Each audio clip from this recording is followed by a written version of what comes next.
अगर विधानसभा 2 तारीख के लिए हम बात करें तो हमारी काउंटिंग 6 o'clock जब शुरू होगी वो सभी डिस्ट्रिक्ट हेडक्वार्टर जो 25 डिस्ट्रिक्ट हेडक्वार्टर्स हैं उन पर 48 काउंटिंग हॉल्स में गिनती शुरू होगी। पहले पोस्टल बैलेट 6 बजे शुरू करेंगे और उसके बाद ईवीएम्स का उसके आधे घंटे के बाद शुरू होगा।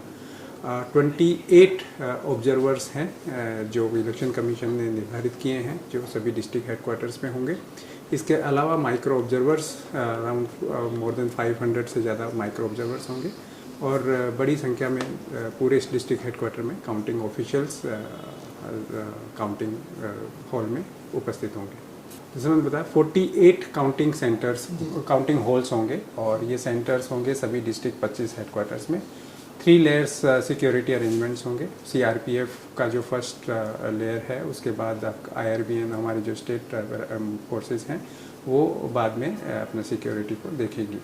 इसके साथ साथ जो भी काउंटिंग हॉल्स हैं उनमें ऑथोराइज्ड जो काउंटिंग एजेंट्स हैं उन्हीं को अंदर जाने की परमिशन होगी। सभी के पासेस दिए गए हैं।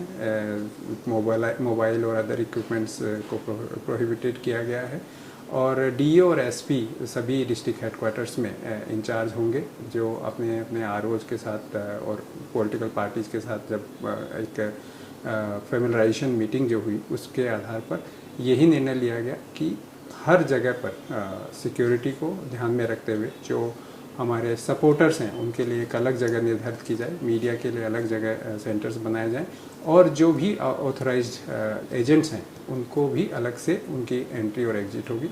इस ध्यान में ये भी रखा गया है कि जो हमारी ईवीएम्स हैं पोल्ड ईवीएम्स हैं वो जब काउंटिंग हॉल में पहुंचेगी उसके लिए भी बैरिकेडेड व्यवस्था होगी ताकि उनके आने जाने में किसी प्रकार की कोई अवरोध ना हो। इलेक्शन कमीशन की इस बार की गाइडलाइन के हिसाब से हमने किसी भी प्रकार का कोई विजय जुलूस की परमिशन नहीं दी है। ये पूरी तरह से बैन रहेगा। जैसा मैंने बताया इवन बैरिकेडेड पूरी व्यवस्था की गई है जहाँ पर से सपोर्टर्स काउंटिंग हॉल से दूर एक जगह पर उपस्थित होंगे और उसके आगे उनको आने की व्यवस्था नहीं होगी। 144 हर जो हमारे काउंटिंग सेंटर्स हैं स्पेशली डिस्ट्रिक्ट हेडक्वार्टर्स में वहाँ पर ये हमने लागू किया है। सबसे पहले तो इस बार अरुणाचल में जो एक के बाद एक काउंटिंग हॉल में जब कॉन्स्टिट्यूएंसी वाइज होती थी उसको इस बार हमने चेंज किया है और सारी कॉन्स्टिट्यूएंसीज़ की गिनती एक साथ 6 बजे शुरू होगी। इससे फ़ायदा ये होगा कि हमें उजाले में शुरुआत में ही ये सिक्योरिटी को इंतज़ाम को ध्यान में रखते हुए उसी दिन के क्रूशियल डे को ध्यान में रखते हुए हमने ये कोशिश की है कि जैसे ही काउंटिंग ख़त्म होती है वैसे ही जो हमारे सपोर्टर्स होंगे पॉलिटिकल पार्टीज़ के जो भी जो ऑथराइज्ड एजेंट्स होंगे उन सब की अलग अलग व्यवस्था की है उनको निकालने की। जो विजयी कैंडिडेट हैं और जो बाकी कैंडिडेट हैं स्पेशली तिराप, लोंगडिंग और चांगलांग जो कि इंसर्जेंट एरिया की वजह से थोड़े से डिस्टर्ब हैं उनमें हमने पूरे सिक्योरिटी के अरेंजमेंट्स किए हैं। कल चीफ सेक्रेटरी ने डीजीपी और हम सबके साथ एक मीटिंग की थी जिसमें उनकी सिक्योरिटी को फिर से रिव्यू किया गया और उस सिक्योरिटी रिव्यू कमेटी के आधार पर उनकी सिक्योरिटी को भी बढ़ाया गया। हर काउंटिंग हॉल के बाहर एक मीडिया सेंटर बना है। मीडिया सेंटर के साथ साथ हमने अपनी वेबसाइट पे उसका लाइव कवरेज रखा है। हर राउंड के बाद इंफॉर्मेशन दी जाएगी। डिस्ट्रिक्ट हेडक्वार्टर्स पर भी साउंड सिस्टम वगैरह लगाए गए हैं ताकि बाहर भी जो सपोर्टर्स हैं उनको भी उनकी जानकारी मिलती रहे।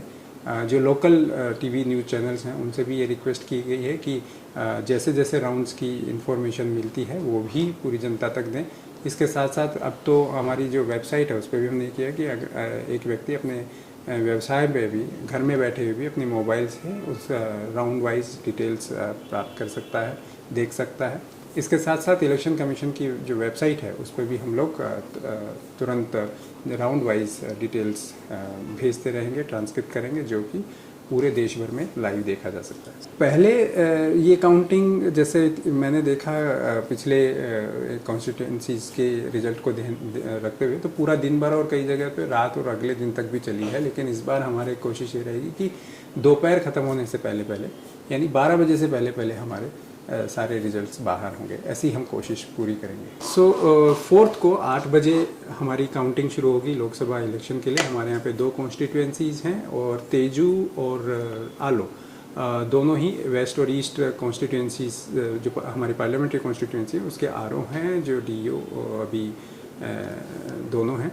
और दोनों ही जगह पर हमने सबसे पहले इलेक्शन कमीशन की परमिशन से 2 काउंटिंग सेपरेट हॉल बनाए हैं पोस्टल बैलेट के लिए, क्योंकि आलो में जो वेस्ट कॉन्स्टिट्यूंसीज है उसमें अराउंड 24,000 पोस्टल बैलेट्स हैं और 16,000 पोस्टल बैलेट्स हैं ईस्ट कॉन्स्टिट्यूंसी में, पार्लियामेंट्री कॉन्स्टिट्यूंसी में। तो दोनों के लिए हमने सेपरेट हॉल बनाए हैं, दोनों के लिए AROs की व्यवस्था की है। 14 टेबल्स हमने पोस्टल बैलेट के लिए लगाए हैं, जिसमें हर एक टेबल पर एक ARO जो एडमिनिस्ट्रेटिव ऑफिसर होगा वो जिम्मेदार होगा। इसके साथ साथ सभी डिस्ट्रिक्ट हेडक्वार्टर्स 25 पर, जैसा कि हम कॉन्स्टिट्यूंसी वाइज ये कर रहे हैं, वैसे ही विधानसभा के साथ साथ लोकसभा के नतीजों के दिन भी हम कोशिश करेंगे कि सारे डिस्ट्रिक्ट हेडक्वार्टर्स पर कॉन्स्टिट्यूंसी वाइज गिनती शुरू हो और लगभग वही 11 और 12 बजे तक हमें सारे रिजल्ट्स सामने आ जाएं। अरुणाचल प्रदेश की इस बार की इलेक्शन को हमेशा एक सकारात्मक स्टोरीज के रूप में याद रखा जाएगा, चाहे वो बहुत सारी पॉजिटिव स्टोरीज हों। जितने भी टफ टेरेन हैं, जितने टफ डिस्ट्रिक्ट्स हैं, वो इस बार जो हमारी लेडी ऑफिसर्स हैं उन्होंने लीड किया। बहुत सारे पोलिंग स्टेशंस ऐसे हैं जिनमें पूरे के पूरे लेडीज़ ने इस बार अपना नेतृत्व किया और पोलिंग पार्टीज़ भी पूरी तरह से सारी की सारी लेडीज़ थी। इसी से एक छोटा सा ये मिलता है, ये प्रूव होती है कि यहाँ की जो सिचुएशन है वो बड़ी पीसफुल है। यहाँ पर बहुत सकारात्मक वातावरण क्रिएट किया गया, बहुत सारे प्रिवेंटिव मेजर्स लिए गए, किसी प्रकार का कोई ऐसी हिंसा की वारदात इस बार नहीं हुई। इसी पॉजिटिविटी को आगे बढ़ाते हुए काउंटिंग के दिन भी मैं सभी हमारे मतदाता जो भी रहे हैं, जो पार्टीज़ के जो रिप्रेजेंटेटिव्स हैं, जो एजेंट्स हैं, उनसे भी यही मैं निवेदन करूंगा कि इसी सकारात्मकता को, अरुणाचल प्रदेश की जो शांति, वैभव और जो समृद्धि को आगे बढ़ाते हुए उनके जो पॉजिटिव जो व्यवहार उन्होंने इस पूरे इलेक्शन प्रोसेस में दिखाया, उसी को काउंटिंग के डे और काउंटिंग के बाद भी उसको बरकरार रखें और अरुणाचल का मान बढ़ाएं।